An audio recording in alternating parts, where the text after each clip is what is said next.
এবার একটা viral video আপনাদের সামনে রাখবো। এই ভাইরাল ভিডিও জলপাইগুড়ির, যেখানে তৃণমূল নেতার গাড়িতে মদের আসর বসছে আর তার সঙ্গী হচ্ছেন বিজেপি নেত্রী। এই হচ্ছে সেই ভাইরাল ভিডিও। এটা ডুয়ার্সের আপালচাঁদ জঙ্গলের ছবি, যেখানে রাস্তায় তৃণমূল নেতার গাড়িতে রীতিমতন পার্টি চলছে। গাড়িতে তৃণমূল নেতা পঞ্চানন রায় এবং বিজেপি নেত্রী দীপা বণিক। পঞ্চানন রায় ইনি হচ্ছেন ক্রান্তি পঞ্চায়েত সমিতির সভাপতি, আর দীপা বণিক ইনি বিজেপির মহিলা মোর্চার জেলা সভানেত্রী।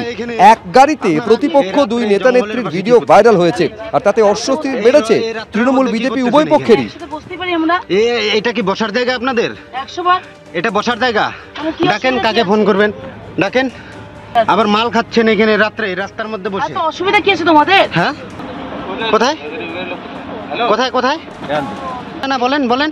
এই রাত্রের অন্ধকার আসছেন বলেন, রাত 11টার সময় এখানে আপনারা এই রাত্রে জঙ্গলের পাশে কি করতেছেন? এই রাত্রের মধ্যে কি করতেছেন? আমরা তো গাড়িতে বসেও কথা বলিনি, আমরা তো বাইরে দাঁড়ায়, সে তার কোনো কাজে গজলডোবার থেকে আসতেছিল, আমরা গজলডোবার দিকে যাচ্ছিলাম, আমি আমার বন্ধু, আর সে ছিল, সে এবং তার পঞ্চায়েত নিয়ে ও মিটিং এ গেছিল। তো আমাদের ক্রান্তি লোকাল জায়গা, ছোট্ট জায়গা, সবাই সবার গাড়ি ঘোড়া চিনি,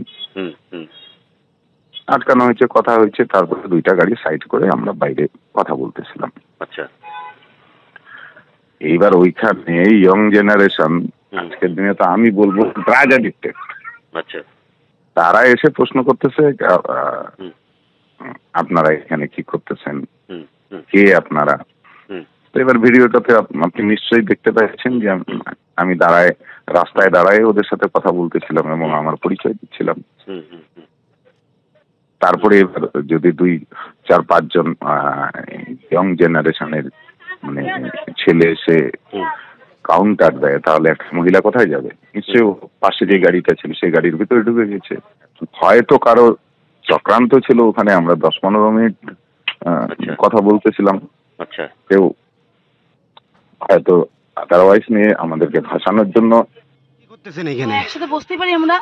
এটা কি বসার জায়গা আপনাদের? 100 বার এটা বসার জায়গা? ডাকেন, কাকে ফোন করবেন ডাকেন। আবার মাল খাচ্ছেন এখানে রাত্রে রাস্তার মধ্যে বসে। অসুবিধা কি আছে তোমাদের? হ্যাঁ, এখানে আমরা ছিলাম রাত্রি সন্ধ্যা 7:30, সেটা দেখাচ্ছে 11টা। তো সব পরিকল্পনা আমাকে চক্রান্ত করা হয়েছে আমার সাথে। আমি আমার প্রোগ্রাম সেরে আসতেছিলাম 10 নাম্বার থেকে, আমার সাথে আমার ছেলেটাও ছিল, যে ছেলেটা আমার সাথে সবসময় থাকে। তখন 7:30 কি হচ্ছে 7:45 হবে, ওই একই মোড়টার মধ্যে দেখা হয়েছে। হাত দেখাইছে, সামনে গিয়ে কথা বলতেছে, মানে জাস্ট দোকান থেকে একটু মানে সাইডে, মানে পাবলিক থেকে একটু সাইডে, রাস্তায় দ্বারা কথা বলতেছি। 5-7 মিনিটের মধ্যে ছেলে পেলে চলে আসতে পারে। আচ্ছা, তাহলে এটা পরিকল্পনা ছিল।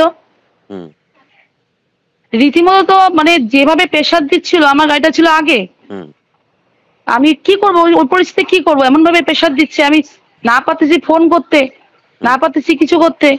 আমি তো আমাকে বলছে তাড়াতাড়ি কি গাড়িতে বসো, আমরা দেখতেছি। গাড়িতে গিয়ে দেখি ওখানে গ্লাস।